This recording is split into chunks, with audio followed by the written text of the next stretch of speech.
Ayo teman-teman kita semua berdoa agar koneksinya berjalan dengan lancar supaya live chat kita juga lancar, informasi yang disampaikan juga jelas dan benar. Hai Miss Diva Situmorang. Hai Mister. Nah, ini Mister Abdul udah bergabung bersama kita. Yuk Mister Abdul, kita follow request Mister Abdul.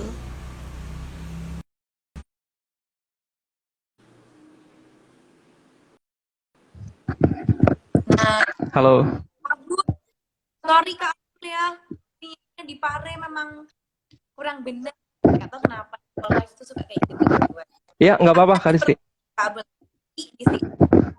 Ya, tadi kan udah nanya gimana atau alasan Kak Abdul target lanjut S2 dengan beasiswa luar negeri. Nah, pertanyaan kelas selanjutnya adalah apa sih Kak Abdul yang Kak Abdul udah lakukan sebagai persiapan untuk mencapai target beasiswa luar negeri itu? Kegiatan apa? Oke, Kak Risti. Nah, Kak Abdul suka lakukan, terus kebiasaan-kebiasaan apa nih yang sering dilakukan yang akhirnya tuh menunjang Kak Abdul untuk apply beasiswa?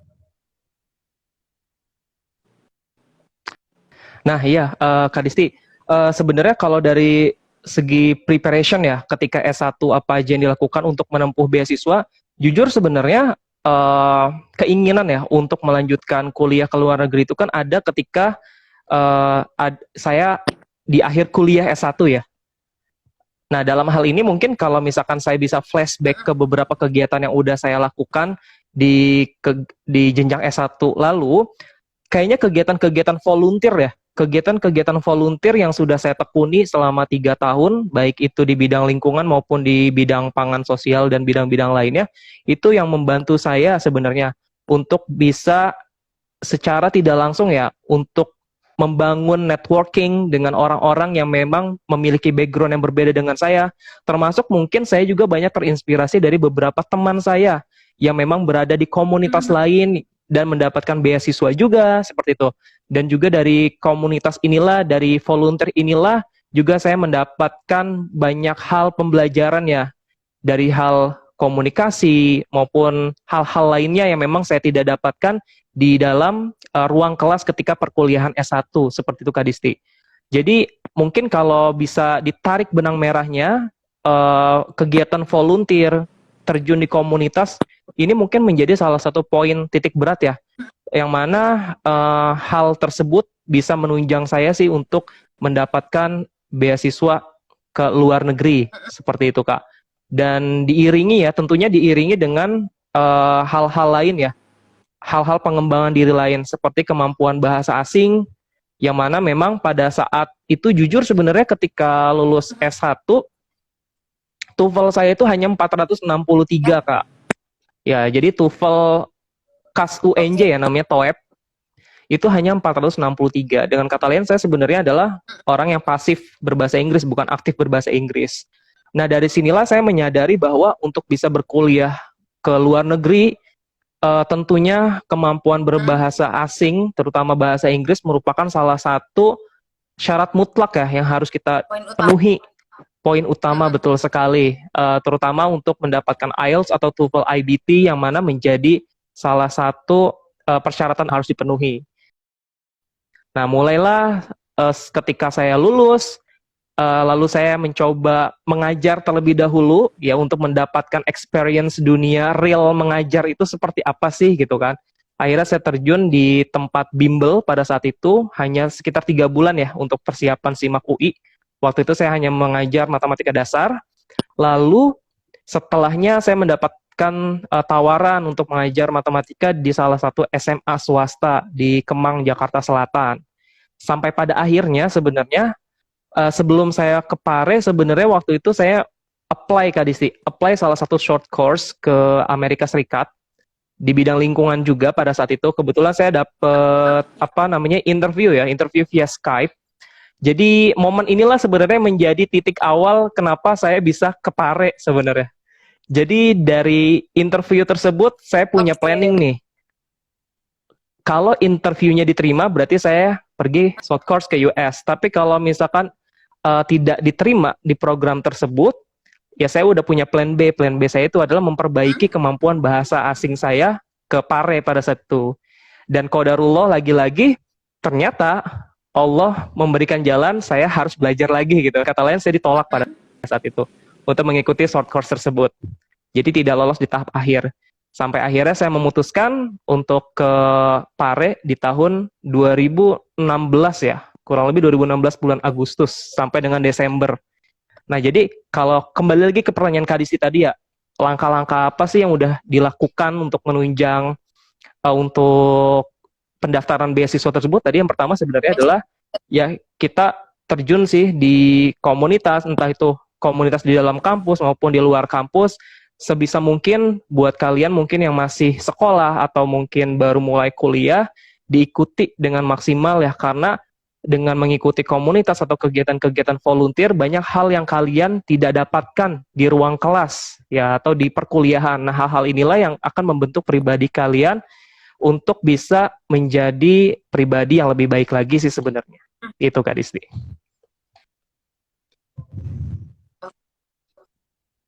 Oke. Abul, berarti Kak Abul tuh waktu belajar di Pare itu berapa lama Kak Abul belajar di Pare? Saya waktu itu ambil program yang 4 bulan, Kak. Program IELTS, benar-benar dari nol. Belajar IELTS pada saat itu, dengan kemampuan bahasa Inggris ya seadanya ya. 463 itu semana sih, gitu kan. Kalau saya lihat video-video recording saya ketika dulu belajar di Pare, kan kebetulan grup FB-nya masih ada ya. Lagi FB, video-video dulu ya, practice speaking ya, kalau punya task kita pasti selalu upload di grup tersebut. Itu yang membuat saya ketawa aja sih, ternyata wah dalam waktu itu gitu kan banyak sekali nih improvement yang saya dapatkan ketika belajar di Pare. Sebenarnya apa ya yang saya lihat dari Pare itu sebenarnya bukan hanya course ya sebenarnya, tapi kita menemukan teman-teman lain yang satu visi dengan kita. Dan disinilah saya berani mengatakan bahwa buat kalian yang mungkin memang punya waktu lebih gitu kan untuk belajar bahasa Inggris dan juga mempunyai budget yang memang sedikit ya, mungkin Pare bisa dijadikan salah satu destinasi liburan kalian ya, entah liburan sekolah atau liburan kuliah gitu. Karena saya juga ke Pare itu setelah lulus kuliah gitu, maksudnya setelah saya resign dari salah satu sekolah. Jadi kalau dibilang telat sebenarnya saya telat gitu kan. Tapi alhamdulillah di Pare menemukan banyak banget ya orang-orang yang ya tadi punya mimpi yang sama. Saya ketemu dengan orang-orang hebat yang mau belajar gitu, belajar bareng gitu kan, tanpa ada rasa minder dan saling support satu sama lain. Di tempat itu di Pare. Sebenarnya ngangenin banget tuh Pare kayak gitu. Berarti Kakak ada rencana nggak nih untuk visit Pare? Pengen sih Kak, sebenarnya gini. Sebenarnya tuh tahun ini itu kan Juli, sebenarnya pertengahan Juli kemarin saya udah resign dari sekolah ya. Nah, rencananya kan harusnya tuh berangkat bulan Agustus. Artinya kan masih ada spare waktu kosong ya. Nah, rencananya itu saya niatkan buat jalan-jalan sebenarnya buat refreshing ya. Nah, salah satu opsinya sebenarnya pengen ke kemarin ada lainnya di mana COVID lagi tinggi-tingginya juga ya. Sendiri aja sebenarnya. Nangis. Dengar suara saya?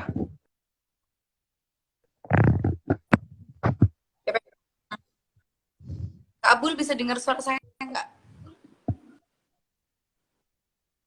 Halo.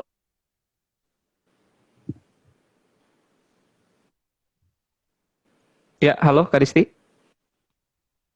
Kak Abul dengar suara saya nggak dengan jelas? Karena sempat terpotong kan. Sekarang jelas, kalau tadi tidak. Oke. Berarti rencananya karena PPKM jadi batal dong Kak Abul main ke sini. Iya, betul sekali. Padahal udah kangen ya. Terakhir ke Pare kan 2016 ya. Sampai 2016 akhir tuh masih di Pare, Desember 2016. Mungkin sekarang udah banyak banget yang berubah kali ya. Berarti Kak Abul kapan-kapan sebelum ke Hong Kong berarti harus main ke Pare dulu. Ketemu sama tempat yang dulu. Kalau Kak Abul dulu ke Pare di mana sih? Karambola kah atau mana? Untuk belajar bareng teman-teman tuh biasanya tempat belajar ya. Saya lupa nama restonya apa ya. Jadi kita sering banget. Jadi kalau dulu kan kita belajar sampai malam ya Kak ya. Sampai malam. Malam itu pasti kita ngerjain tugas writing ya. Writing sama-sama teman yang lain gitu. Nah setelah writing biasanya tuh kita nongkrong dulu sama teman-teman yang lain gitu kan. Entah di warung kopi atau mungkin di beberapa tempat makan ya. Di Pare kan lumayan banyak tempat makan. Cuma saya agak sedikit lupa nama tempat makannya apa. Itu menjadi tempat makan favorit kita sih. Di satu course tersebut pasti larinya ke situ gitu kan. Kalau pagi misalkan kita banyak tugas writing nih gitu kan, sampai ada 3 topik, 4 topik gitu kan. Nah pasti udah dari jam 8 sampai zuhur kadang-kadang kita stay di situ aja, di tempat makan sambil ngobrol-ngobrol, sambil ngerjain tugas juga kayak gitu.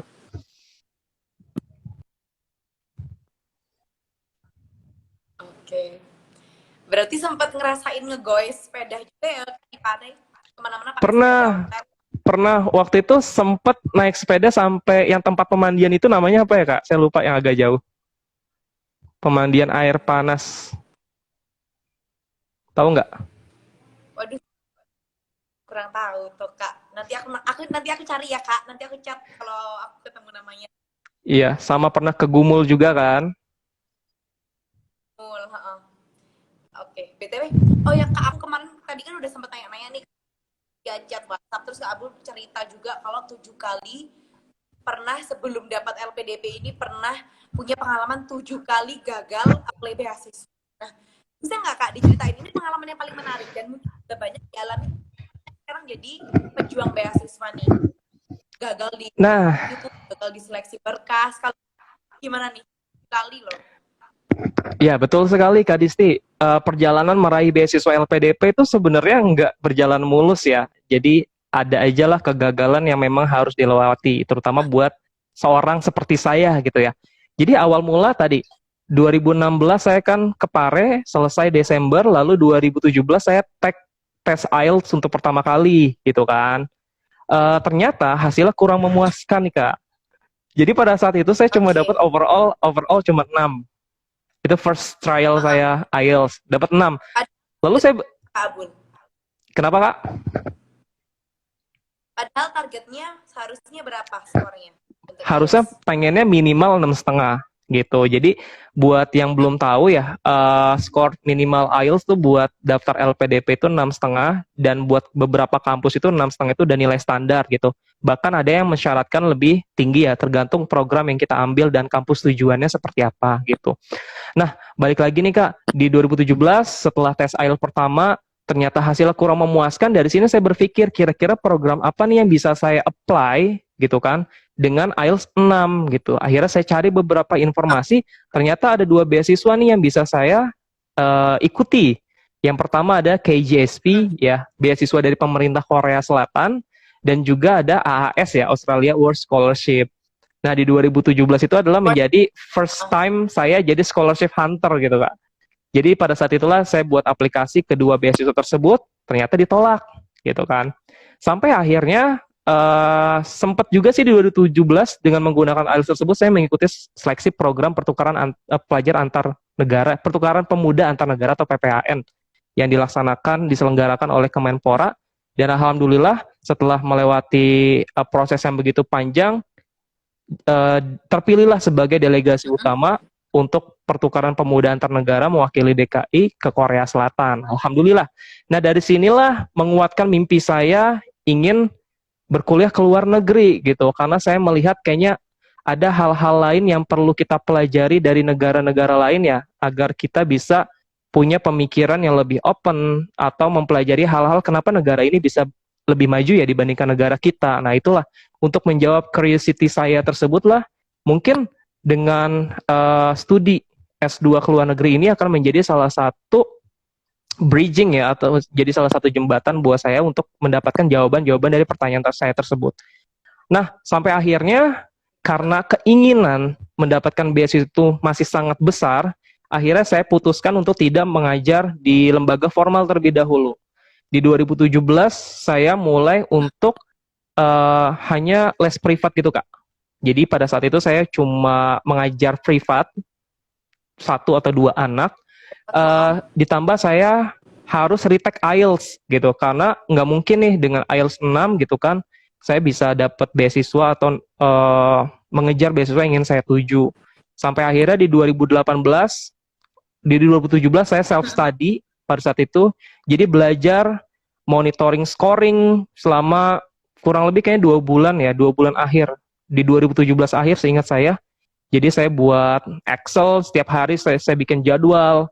Hari ini saya harus misalkan writing, hari ini saya harus reading, hari ini harus speaking, hari ini harus listening gitu. Saya bikin jadwal sendiri mandiri sampai nanti di tiap pekannya saya harus scoring. Nanti dilihat pergerakannya. Kalau misalnya saya udah lumayan pede, saya tag lagi.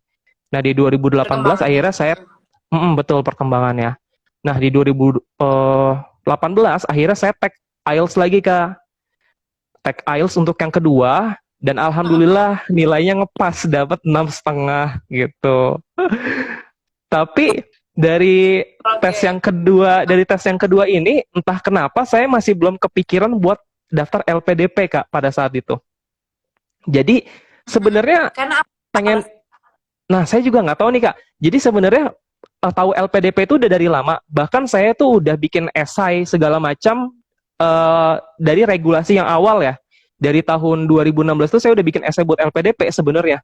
Tapi saya ngerasa kayak belum pede gitu loh, Kak, buat daftar LPDP walaupun IELTS sudah 6,5 gitu. Kayaknya saya butuh persiapan yang lebih matang lagi gitu. Nah, sebelum daftar LPDP ini, akhirnya di 2018, akhirnya saya coba beasiswa lain dulu, Kak. Nah, pada saat itu saya coba Fulbright, AAS gitu Apa kan. tuh? Terus Fulbright itu buat beasiswa ke Amerika Serikat ya. Terus juga coba AAS lagi, Australia World Scholarship, sama coba KJSP lagi, Korea Selatan gitu kan. Ternyata 2018 nihil lagi tuh, Kak. Semuanya ditolak aplikasi saya gitu. Jadi dari 2017, 2018 semuanya ditolak gitu. Ternyata apa yang salah ya sebenarnya dengan aplikasi saya gitu kan. Dari sini ngerenung tuh, kira-kira apa yang salah gitu kan. Sampai akhirnya di 2018 itu saya kok ngerasa apa ya, saya kangen suasana sekolah. Saya pengen ngajar di sekolah lagi. Sampai akhirnya saya coba daftar lamaran di salah satu sekolah swasta dan akhirnya lolos dan ditempatkan mengajar di sebuah SMP di wilayah Tangerang. Nah, ceritanya berlanjut nih, Kak, ke 2019. Kalau IELTS itu kan berarti kan expirednya itu 2 tahun ya. 2 tahun. Di 2018 udah, lalu ke 2019. Nah, di 2019 ini saya coba peruntungan lagi nih, Kak. Coba peruntungan lagi, coba Ya. daftar AAS. Jadi pada saat ini saya mengkerucutkan nih beasiswanya. Jadi nggak semua beasiswa saya daftar kembali, karena mungkin kalau teman-teman udah pernah mengalami ya, daftar beasiswa itu sebenarnya menguras pikiran, waktu gitu kan, dan juga biaya untuk menyiapkan berkas. Apalagi untuk beasiswa-beasiswa yang memang banyak persyaratannya ya, itu harus difikirkan matang-matang, jadi nggak bisa nebar sembarang jaring gitu kan. Jadi akhirnya di 2019 ini saya mengkerucutkan hanya 3, dan saya janji di 2019 ini uh, merupakan tahun terakhir saya ngejar beasiswa gitu, karena saya udah berada di posisi yang sangat apa ya, jenuh gitu, sampai berpikir apa jangan-jangan kuliah ke luar negeri ini bukan jalan saya, bukan rezeki saya di sini gitu, sampai sempat berpikir seperti itu. Dimana IELTS juga dikit lagi udah expire di akhir tahun 2019 atau 2020 awal ya, saya agak lupa. Jadi kayak udah punya azam pada diri sendiri, kayaknya 2019 adalah tahun terakhir saya mengejar beasiswa seperti itu. Akhirnya saya daftar AAS, Sampai ditolak. Lalu saya daftar Fulbright nih, Kak.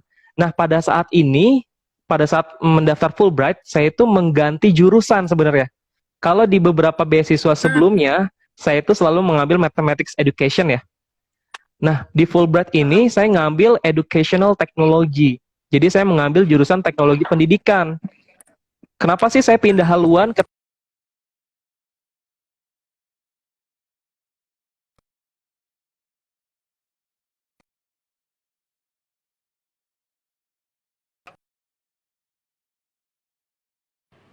yang diadakan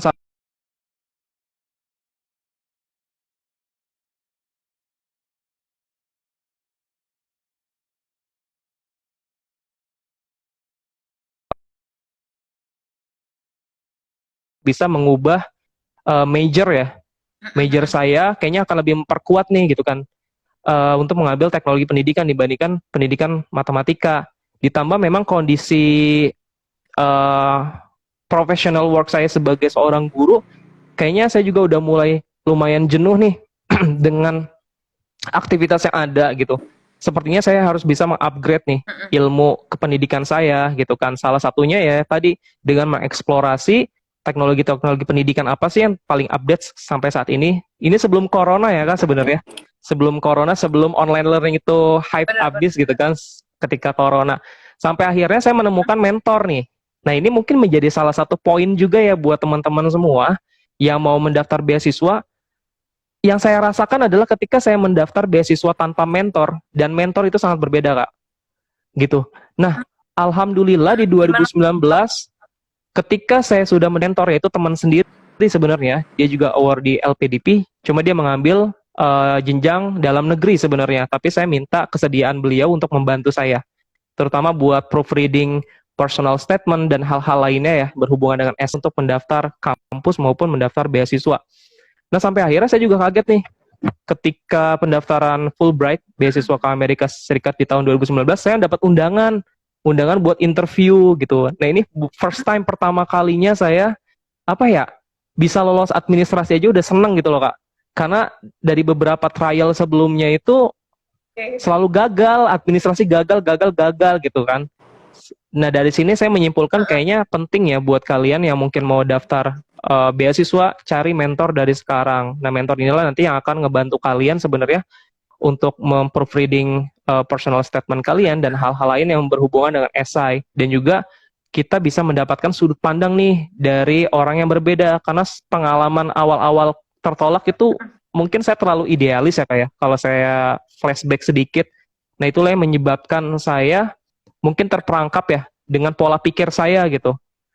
Nah, dengan adanya mentor ini mungkin bisa menjadi kita bisa tahu nih another perspective dari orang lain itu seperti apa terhadap diri kita atau esai-esai kita. Nah, dari sinilah ternyata Fulbright saya dapat invitation buat interview, dan lagi-lagi pengumuman interview saya dinyatakan tidak lolos. Padahal tinggal satu step lagi gitu kan. Tapi nggak apa-apa, dari sini saya itu percobaan Fulbright yang berapa nih, Kak? Itu yang terakhir itu keberapa ya? Ketiga deh kayaknya, Kak. Fulbright yang ketiga saya baru dapat interview. Nah, dari Fulbright ini akhirnya udah tinggal satu lagi nih beasiswa yang dari awal saya udah incer, tapi memang belum saya daftar sama sekali gitu. Akhirnya saya waktu itu daftar LPDP dengan jurusan teknologi pendidikan. Nah, kebetulan di LPDP tahun 2019, batch 2, saya kebetulan belum punya LOE pada saat mendaftar. Jadi belum punya LOE, di mana kita bisa memilih 3 kampus ya.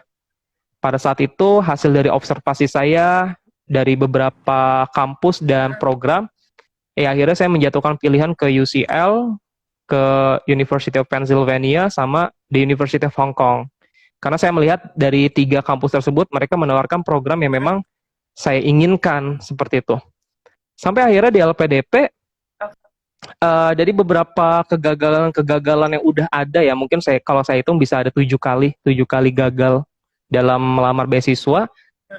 Alhamdulillah ya, maksudnya di LPDP ini, dari 1 kali percobaan, Allah memberikan jalan, gitu kan, memberikan jalan buat saya untuk bisa mendapatkan pendidikan ke jenjang yang lebih tinggi, yaitu meraih beasiswa S2 ke luar negeri, gitu. Nah, dari sinilah mungkin kalau saya flashback kembali ke beberapa hal yang udah saya lakuin ya, kayak. Jadi, kalau teman-teman mengalami kegagalan, itu sebenarnya adalah sebuah syukur ya. Kalau saya lihat itu adalah hal yang harus kita syukuri. Kenapa sih? Karena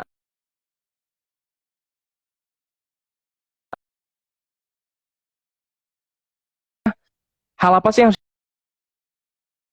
bisa apa yang kurang dari diri kita? Lebih tepatnya sebenarnya konsep memantaskan diri ya, Kak. Apakah kita udah pantas belum sih mendapatkan beasiswa ini? Gitu. Jika belum pantas, apa sih hal-hal yang perlu kita